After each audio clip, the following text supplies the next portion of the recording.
Is that a vector I see? Whoa, another vector? Hey guys, welcome back. So today we are going to be talking about vectors. What is a vector, you may ask? Well, a vector is a quantity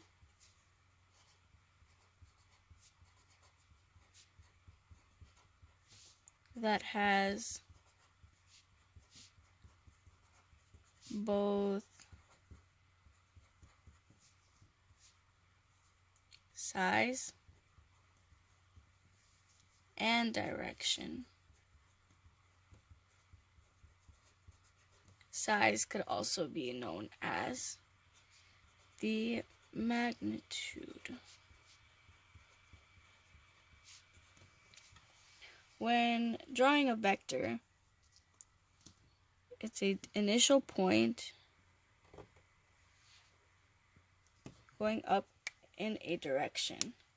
So the direction that it's going, this purple line, can just be known as the direction. But the actual length of the vector, so from the initial point to this terminal point, that can be known as the magnitude.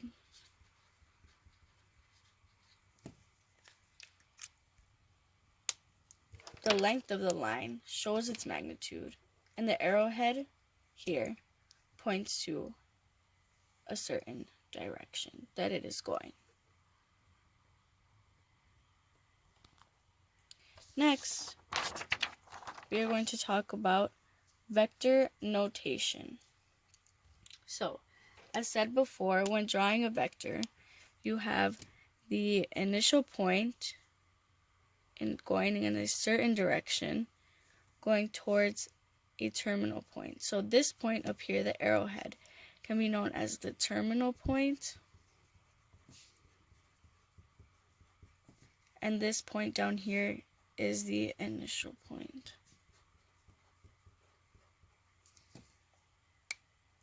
Some examples of a vector in real life situations could be a wind or the boat or aircraft travel, or also most commonly known to be applied in physics. Also, when talking about vector notation, we need to learn how to write it mathematically. So when we're writing it, it is pretty much, so let's say this is vector A, B. So to write this in vector notation, it's simply AB with an arrow over the top. But if we were to want to calculate its magnitude, meaning the size of it, then it would just be AB with the arrow over the top with absolute value bars aside of it. So this is just regular vector notation. And this is used when calculating magnitude. It is also important to realize that there are also two ways to write vectors. There's column form, and we usually use the variables of I, J, and K rather than X and Y, for example. So in this form, it is known as column form. Or you could write it in row form like this. And it's important to remember not to put commas because we have to remember it is not a coordinate point, it is a vector. Hence, this is called a row form. You can use whichever form you would prefer. I personally prefer using column form just because it's easier for me, but for you, if you would like to use row form, you can.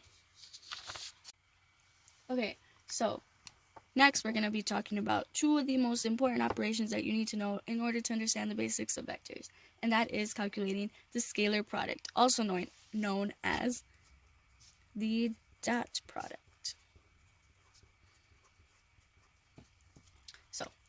You may be asking, what is a dot product? Well, a dot product is a scalar value, hence why it can be called the scalar product. That's the result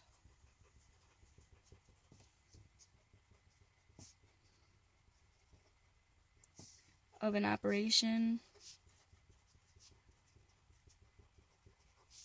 of two vectors with the same number of components. So let's say you were given a vector AB and then CD.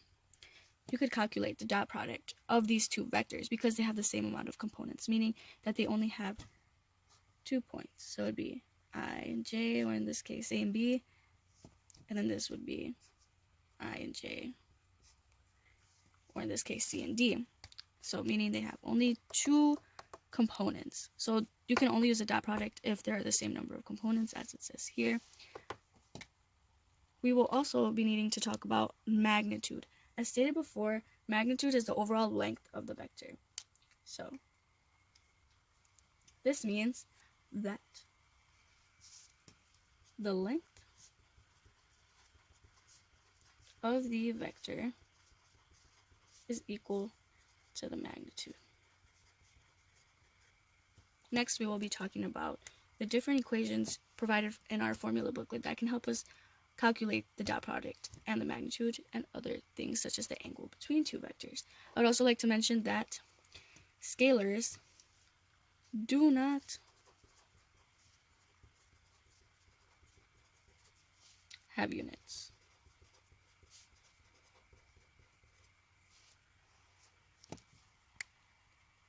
So when looking at the equations in our Math Itself formula booklet, we can see that the first equation given to us is the magnitude of a vector. We can also see that there is mathematical notation being used in the actual equation itself, so meaning that it is V with the absolute value bars, because that means the magnitude is equal to the square root V1 squared plus V2 squared plus V3 squared. The components V1, V2, and V3 are simply your I, J, and K.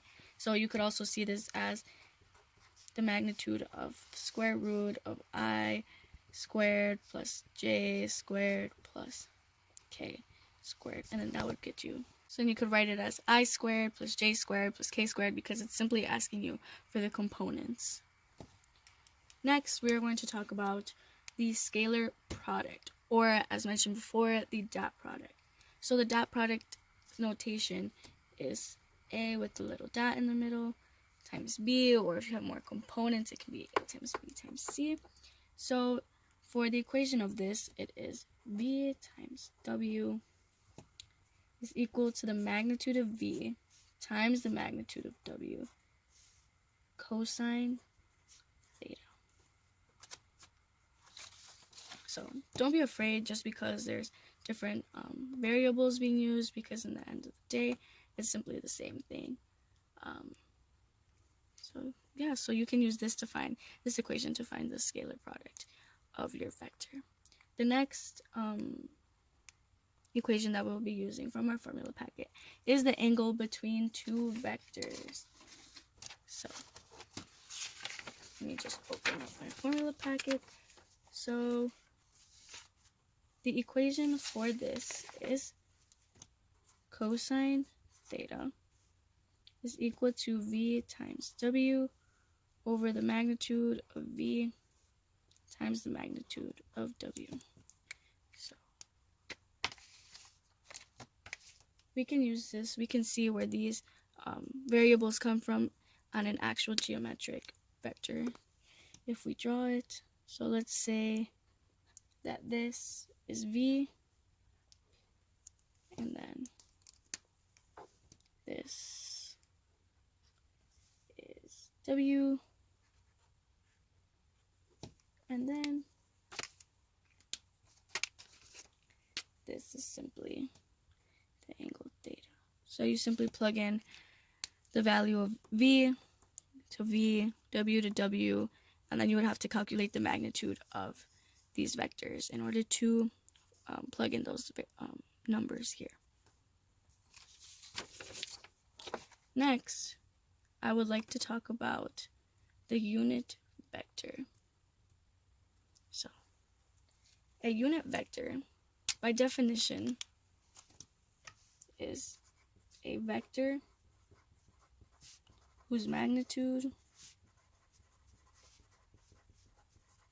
is 1. When talking about vectors, it is also very important to differentiate between parallel vectors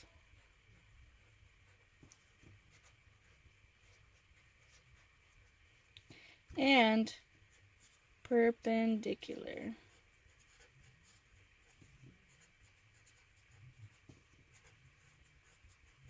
vectors. So parallel vectors are simply vectors that have the same direction. So if we have two vectors here,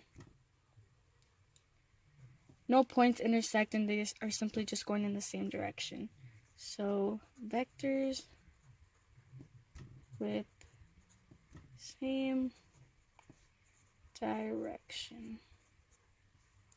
Perpendicular vectors, on the other hand, are intersecting vectors, meaning that they have a common intersect. So, intersecting vectors. As previously stated, we know that position vectors are used in the line of a vector equation found in topic 4 of our Math SL formula booklets, and I'm here to explain what exactly a position vector is.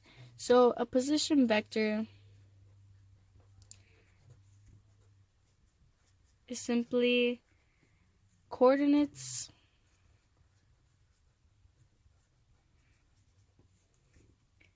on an origin vector. So it's simply just the coordinates, so it would be I, j, and k if you want to use column form, or I, j, and k if you would like to use row form. We must also remember that I represents the x direction, j represents the y direction,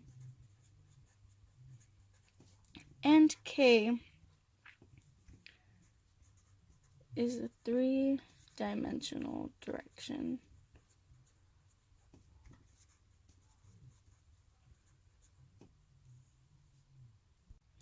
The first example that we have here is going to be talking about the dot product and how to calculate that. The problem says, evaluate A and B in the following cases. It's important to notice that A times B is simply the scalar product of A and B. So when doing this, it's fairly easy, but takes practice.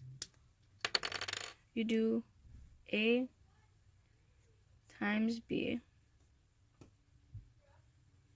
So you take the components I, j, and k and multiply them by the components I, j, and k of vector B. So you will have 4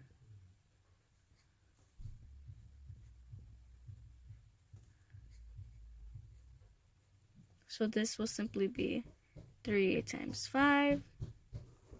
This will be 1 times 2. This will be 2 times 3 equals 15, 2, and 6. Then all you have to do is find the sum. These three numbers together.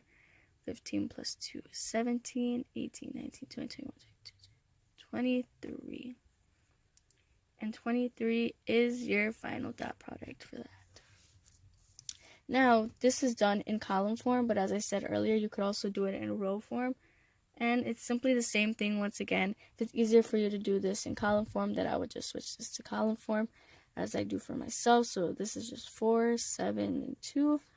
And this is I, or 1, because there's always a coefficient of 1 in front of I if there is no coefficient there. So 1, 10, and 5. You simply do the same process. A times B, A times B, A times B. And then once again multiply the components in both vectors A and B together. So it'll be 4 times 1, 7 times 10, 2 times 5 equals 4, 70, 10, which is 84. This is an example of an IB exam style question that you could get on your IB exam. This refers to finding the angle between the vectors. Since it says find the angle between the vectors, we know that we must use the angle between two vectors formula found in our formula booklet, which is the cosine of theta is equal to V times W over the magnitude of V times W. First, we need to realize what exactly we are finding. So, we are given P and Q. So we know P, if we write it in column form, is 3, 4. And Q is equal to 5 and negative 12. Since we know that it is P and Q, we can then sub this into our equation, which would be cosine of theta is equal to 3, 4 times 5 negative 12 over V W. Well, the magnitudes of that, so it would just be 3 squared plus 4 squared times 5 squared plus 12 squared. We know to do this because of the magnitude of a vector formula. So then once we do this, we get cosine of theta is equal to negative 33 over 65.